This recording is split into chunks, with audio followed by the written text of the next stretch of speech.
there. Pamela Holt will take you on her adventures as a solo traveler. Solo, by the way, on her show, Me, Myself, and the World. This is such a cool concept. Please welcome Pamela to our show. Hi, Pamela. Now, Pamela, thank you for coming, by the way. You've got your own travel show, Me, Myself, and the World. Great title. Thank you. Even though you're married, you travel solo. Yes. How does your husband feel about that? How is the dynamic there? And is that still the case? Are you done? Are you still doing it? Oh gosh, I'm just getting started. Wow. We got married 2 years ago, and his passion is golf. My passion is solo travel. It works out perfectly.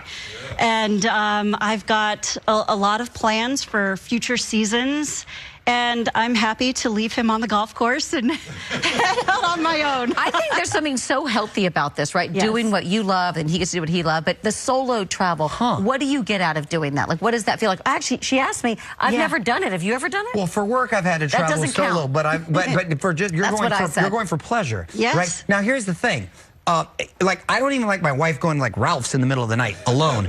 So how does that work for the safety measures? Because as a woman, that's something you have to be concerned about. Yeah.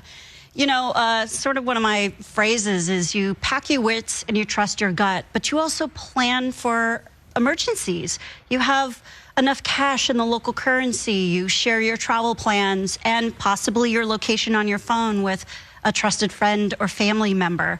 You just take precautions and you pay attention. If you're okay traveling to New York City or downtown LA, you're okay going to other cities in Italy or Antarctica or Iceland. I love it. How many countries have you been to? I've been to 93 countries and territories. Can you name 93 countries? I don't know about 93. Now, I just find this so fascinating. So, like, you travel to this place, right? Yes. You go to this place. Normally, you go, you have a nice dinner, you start having cocktails and stuff. Are you meeting? Do you find yourself like hanging out with local people and you'll engage and having this good time? And what happens after that? Yeah, absolutely. I mean, honestly, that is to me one of the best parts about solo travel. You go somewhere by yourself and you end up getting enveloped into other people's travels, sharing stories, sharing meals, maybe going to the next destination with them.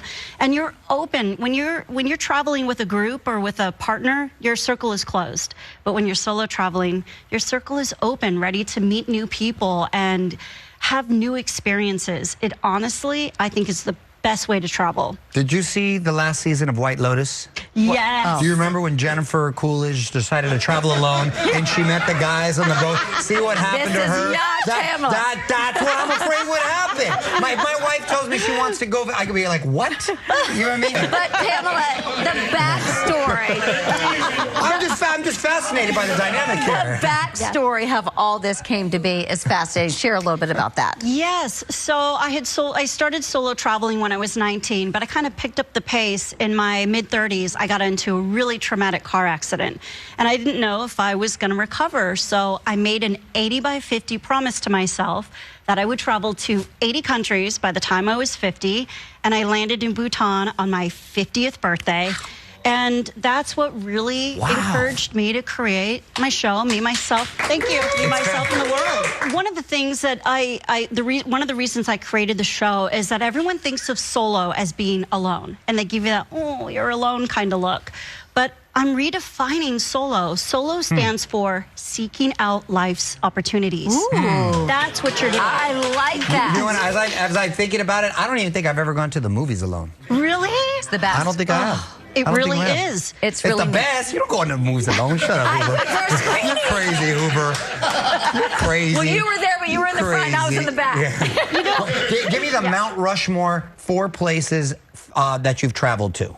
Favorite? Yes, North Pole, South Pole. With Santa. Wait, North Pole, South Pole, come on. Yes, Antarctica and the North Pole, yet to visit What are the Santa. differences? What are the differences, North Pole and South Pole? North Pole is way at the top. No, I know, I'm talking about what, thank you. I know geographically the differences, but I'm saying, are there major differences as far as, really? So the penguins are down in Antarctica.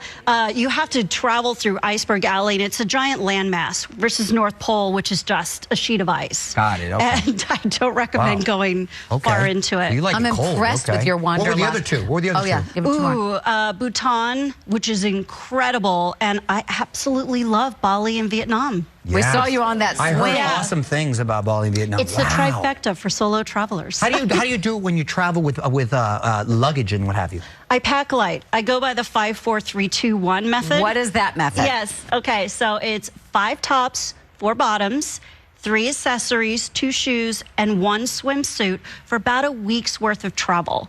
And you can really pack light, and now you can do those sort of 2 pillows around your neck, and you can stuff like 3 days worth of clothes. Do you know that move? You put your clothes in that neck pillow for the airport. That's a great one. And it doesn't count as a personal item, so it's your bonus. Now, if you're out there, God forbid you get injured, you get sick, has anything like that happened to you? Yes. So I got sick going from the Amazon over to Galapagos. And I remember getting off the boat in La Isabela, and I woke up 6 days later in this family's house, and this woman her name is Carlotta, she'd been taking care of me for 6 days. I mean, you don't even remember? I have no recollection. My fever was so high. I know. And I asked her at the end, I'm like, what can I pay you? And she gingerly passed a note of $27. We are still friends today. I helped build a website for they were building a hotel. And God forbid she wasn't there. You could have been like, but Mario, she was. But that's my point. That's my point. If she wasn't there, God forbid, right? But someone else will be there. People are wonderful. People are kind. The kindness. And how about the Galapagos with that blue-footed booby? Oh my God. I'm trying to get Mario to go with his kids there. You're the bravest woman I know. Thank you. You are the bravest woman I know. We're redefining S.O.L.O. Solo travel, seeking out life's opportunities. Seeking out life's opportunities. That is awesome. Nice meeting you. Thank you. Fascinating. Good luck on your travels in the future. Thank you. You can check out Me, Myself, and the World on Prime Video right now. We'll be right back. Nice